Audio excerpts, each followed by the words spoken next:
Makanya antara taat dengan tun maksiatnya, nyo saban lagi ubat dengan pantangan. Tanya baru sehat benar mendua. Ubat pina tajib sebagai ibadat, tak pantang pina. Jadi tun maksiatnya yang ke pantangan, nyo tun maksiatnya, nyo yang berat. Yang kian dulu berat, artinya lebih berharga. Maka menyentuh keselamatan huruf kiranya yang berarti level perkara yang paling agung perbuatan. Yang pertama yang kezikir ke Allah, yang lidah dayo. Yang kedua bersenang kau. Lamudimnya bela susah kau. Jadi be asai kai dua dayo ka hanting kau betulang. Asai kai dayo sika hanapas mukai.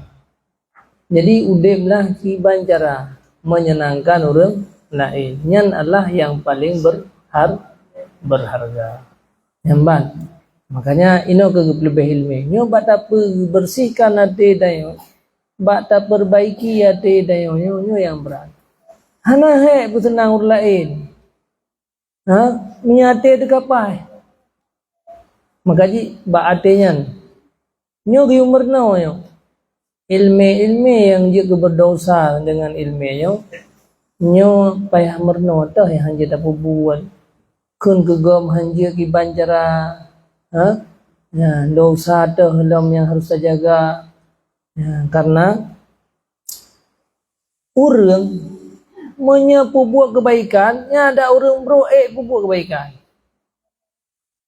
hana daturi yang god ba buat kebaikan sesembayang tahu orang yang kuat mupat tadi gasik sembahyang jamaah tidak baik ya yang tukang fitnah pakai gom yanti ide ba jamaah aja juga fitnah tabak mi hana jamaah tu hana merupakan orang yang masjid jadi pupu mandu tapi menyetun maksiatnya mandu kecuali hanya orang-orang pilihan.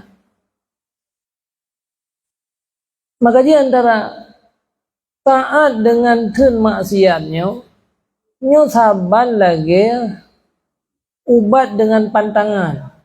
Tanya baru sehat benar mendua.